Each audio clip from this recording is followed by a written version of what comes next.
Don't touch that dial. You're in the right spot. You are where you need to be.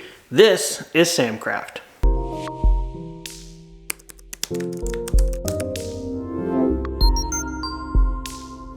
Hey guys, Sam here. Welcome back to the next video of me building out and finishing my new workshop, my 20 by 32 stick frame workshop, the new home of Samcraft, and the space where it is just about all gonna be, it's just about to go, when it's all just about gonna go down. It's going down right here. In today's video, we get lit. Yes, what you see behind me is the goal of today's video. We are going to install all of our lights, finally wire these guys up officially, do a little show and tell, show you the awesome sauce factor of these guys, but also add some ceiling outlets, trim it out, and really make this place nice. In case you've not been following along with this complete build, a quick brief overview of my ceiling light and electrical situation. I'm going to be installing 32 recessed LED lights, and they are wired up in 4 separate light switch circuits. I have 4 runs basically that run the full length of the workshop, and each vertical line or run is its own light switch circuit. 32 lights all at once might be more light than I can handle, but that's the reason I wired them all up to their independent light switches. Also, the lights I'm installing are dimmable, so if I still just can't stand the brightness, I will get some dimmer switches, install those, and be able to have super finesse control over my lighting at that point. The other task that I'm going to try and accomplish in this video is to install my trim around the ceiling where the wall meets it to give it a nice polished look, and possibly some other bits and bobbins here, but we'll see how the project goes. The lights I have here are from a company called Nightlight. They did sponsor and provide the products for this install, but these are the lights that I did pick out once I looked at the company's offerings overall. There are a few things that I wanted and that I would recommend you look for when you are purchasing lights such as these. First and foremost, make sure they are FCC rated, ETL stamped, or Underwriter Laboratory certified. You want to make sure you get a quality product that is safe. The next thing I look for is if it is IC rated, which means it is approved and safe to be in direct contact with insulation. That is very important with recessed lights. And then lastly, I look at the lumens, how much light output it'll give me, and its overall power consumption. Not all LED lights are built the same. While LEDs are known to be very energy efficient, some lights use much more power than others, and you definitely want to take a look at the light's individual power consumption to make sure you really are getting an energy efficient product and not just being sold LED lights with the assumption they are energy efficient.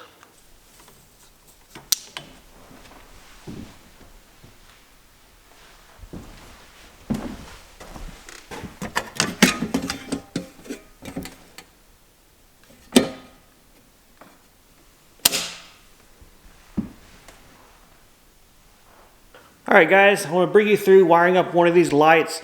Bear with me as the camera kind of shakes a little bit because it's up here on the scaffold with me and it's just not a super solid base for it. First thing to do is obviously turn your power off and go ahead and cut your wire loop if you need to. It's as simple as just snipping it here in the middle. You want to make sure you leave yourself plenty to work with if you can. After that, I would recommend going ahead to strip off about an inch and a half of your wire jacket off of both sets of wires or your single set, depending on your installation style.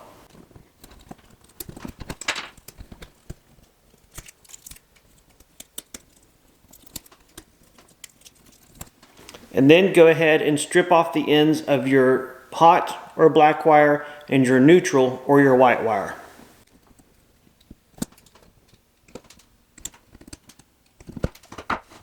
Taking your light junction box, next thing to do is to knock out your knockouts on the box. These little metal circles, they get punched out, and depending upon your installation and number of wires, you may decide to take 1, 2, or all 3 of them out. In my case, I'm going to remove one from this side and this side, and then I'll put in some of my clamp connectors.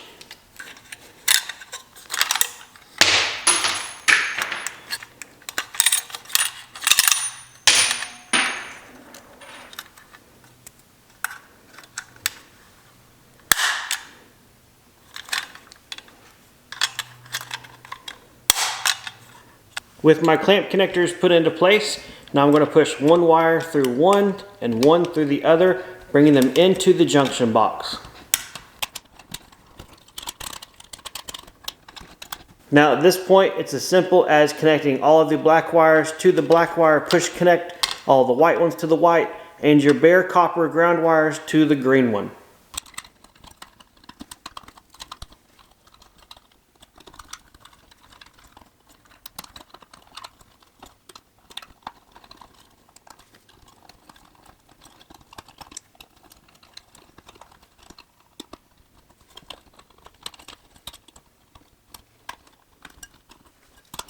With all of the wire connectors made and making sure they are a good snug fit, proper, you then close the little door, it latches in place, and then you connect up the LED light to this threaded barrel connector. At this point, you can also choose your selector switch down here for the color temperature light you want. Mine is just one tick off of the center, which I believe is the 4000 Kelvin color. This is completely wired in and done, but I'm not going to push it up into the ceiling until everything is done and I've had the opportunity to check connections, check the lights operation, and that this is the correct temperature, because you change your color temperature with your junction box. Once everything is up there and installed, it's not going to be easy to adjust that in case it's off.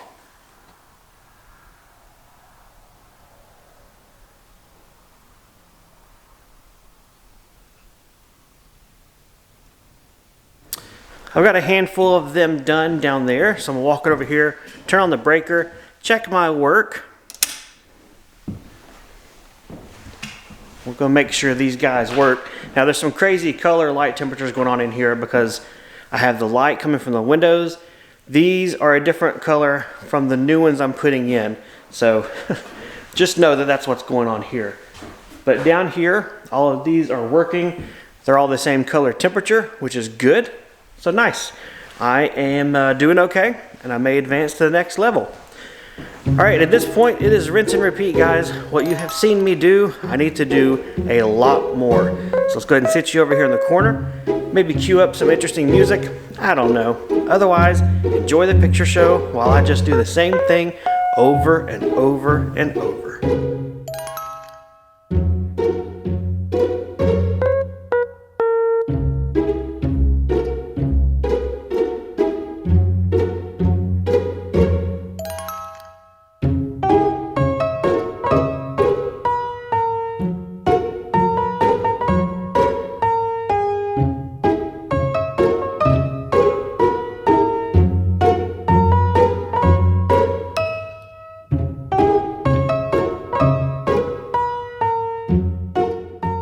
Wiring up all the lights took a lot longer than I initially thought it would, but they are finally done.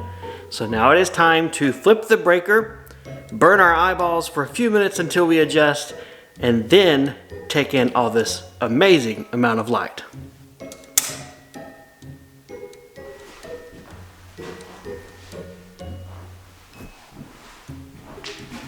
Pretty bright, huh? Yes, bright. Not overly bright though, but I don't yet know if that's because about half of these are facing away from my eyeballs or if it's just that way in general. I want to go ahead and verify with all of the lights that the color temperature is correct. I'll use the camera for that because it is the most sensitive thing with light color temperatures. If everything looks good from there, I'm going to start installing these into the ceiling. I'll bring you guys up close for that step though. So give me 1 second to play Inspector Gadget, and then we'll put these things officially in their new home. To install these lights, they are very easy.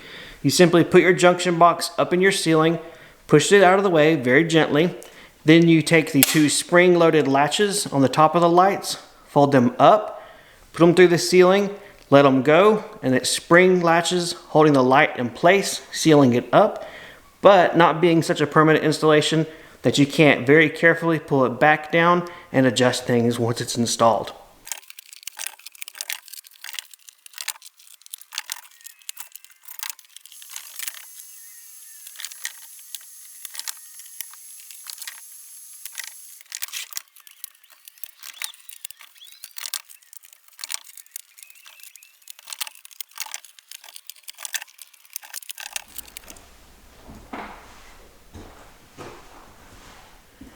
it looks so nice in here.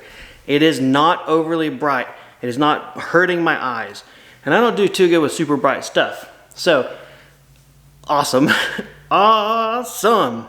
Man, this looks really nice. So all the lights are installed. They're a piece of cake to put in.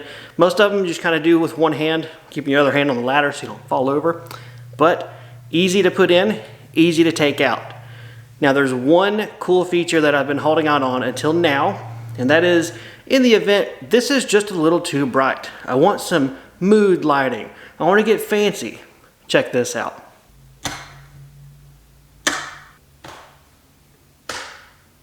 Oh snap. So this is a mode that these lights come with. I think it's called Nightlight or Ring Light or something like that. It lights up the perimeter of them, so there's a separate set of LEDs in all the lights, and when you turn the switch off and on, like for a second apiece, it activates this mode. This would be perfect for a family room, a living room, anywhere in your house. If you want some lights, but you don't want that bright light, this is a 2-in-1 fixture.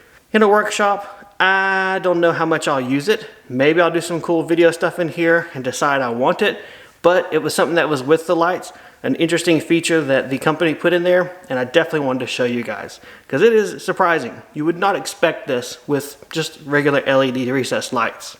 To turn the lights back to normal, you just flip them off, wait a second, and on, and it resets them.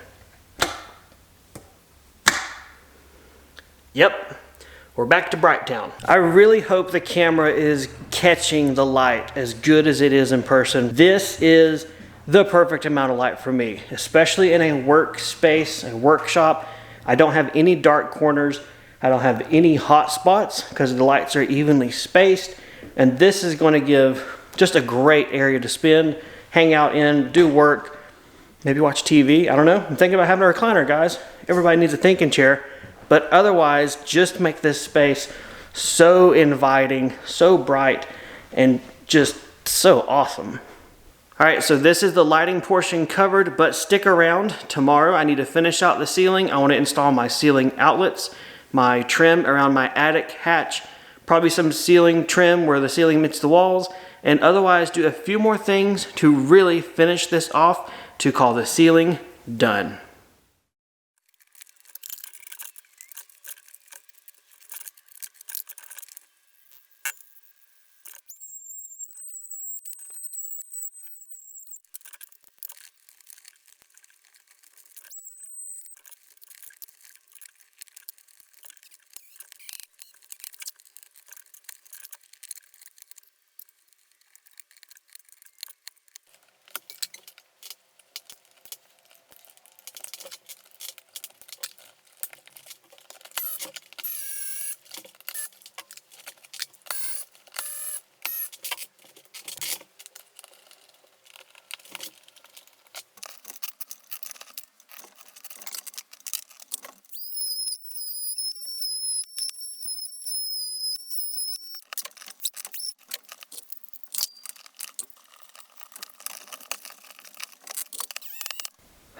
That's why you don't use power screwdrivers. Just broke the tab off. It's all right. Hole need trimmed anyway.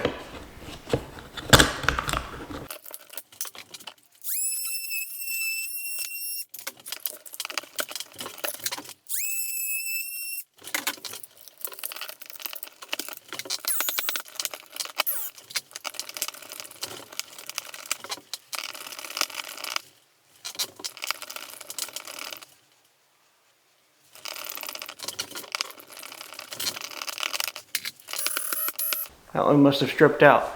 Great. A piece of junk boxes. That's why I don't like old work boxes.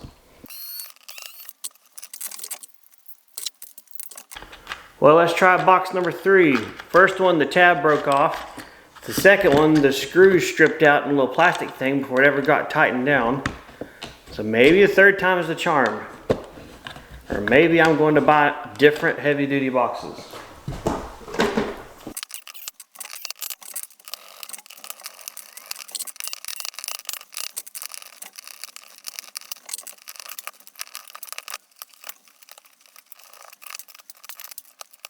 In addition to the lights, I have 3 ceiling outlet boxes to install. They run right down the middle, one on this end, one in the middle, and one down here on this end of the workshop. I installed them for the event that I need power from the ceiling, or I can install things such as a shop air filter or a drop cord that I pull down from the ceiling, whatever. I knew at the point as I was doing my electrical work, you know what, go ahead and do it. You might want it later, so that's what they're there for.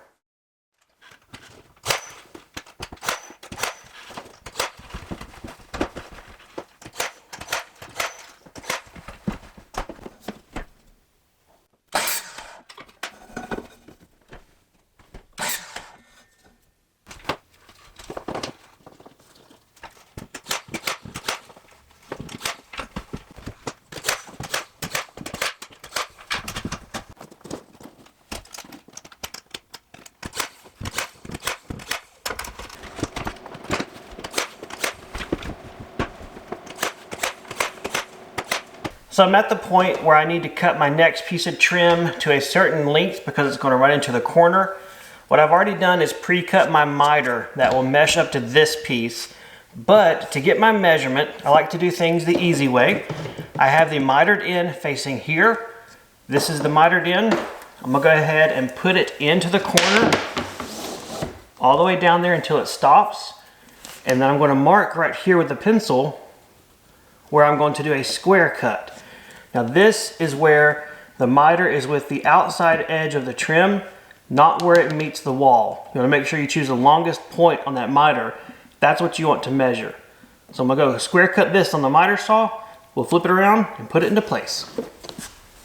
So I have my trim cut, slide it up into place, and perfect flush fit. That technique is called relative dimensioning. Or relative measuring, some people have also called it. It's where you use the piece in its physical location to mark and get your measurements rather than relying on a tape measure and transcribing measurements to your piece to cut.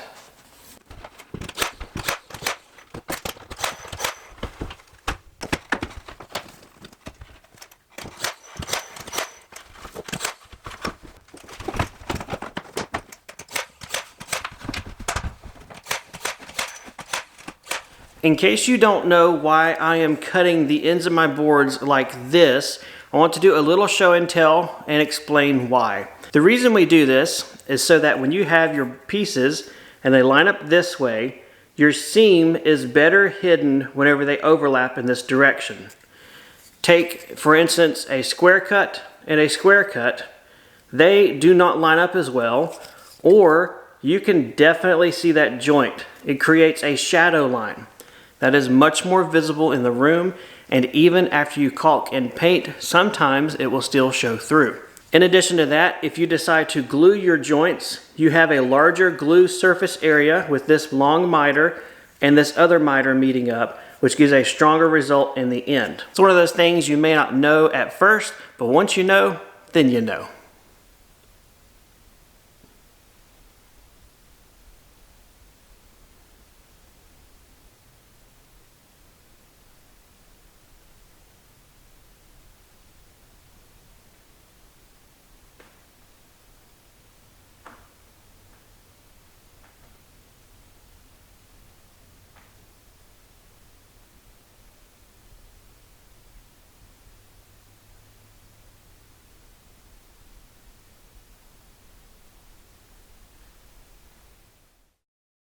I was going to get fancy with my attic hatch, but in the end, after scrounging around my workshop in my various totes and tubs of stuff I've saved, I found the parts just to make a solution work that actually turned out pretty good.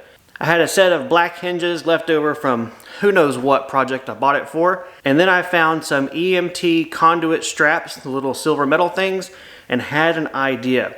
Once I found a black hitch pin, actually from the tractor's extra parts, I knew I had a solution. Using the piece that I actually cut out from it whenever I was installing my ceiling, I just put it back up into place, attached the hinges with the screws, the little metal straps with some longer gray roofing screws so it went through the ceiling and into the truss, and then using the black pins from my leftover tractor parts really helped to pull the two pieces together and make it look much more intentional.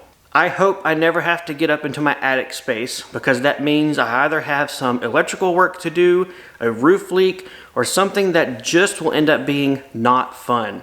I have zero intention to use my attic space for any kind of storage, so a solution like this that doesn't include a ladder or other kind of easy access points is perfectly fine for me. I have my emergency hatch if needed, but again, I hope I never do. There we have it. This does not feel like a workshop. No way this feels like a workshop. This is so much nicer than any place I have ever been allowed to make messy like a workshop gets. So I'll have to get used to this. This is going to take some time, but I guess I'll grin and bear it. I'll just push through somehow. I'll find some way to enjoy it. Hopefully you guys enjoyed seeing me get this place totally lit up like a Christmas tree. Enjoyed the trim install and suffered with me with those outlets in the ceiling because the boxes kept breaking. That being said, it is all behind us now. It is in the past. This stage of the workshop build is done, and we are oh so close to that finish line. There are only maybe 2 or 3 things left to do. Then it is clean it up, move in time, and that is going to be awesome. If you guys got any questions or comments about this video, the build series, or in general, leave me a comment down below. Otherwise, thanks for watching as always. Take care, and I'll see you guys next time in this workshop.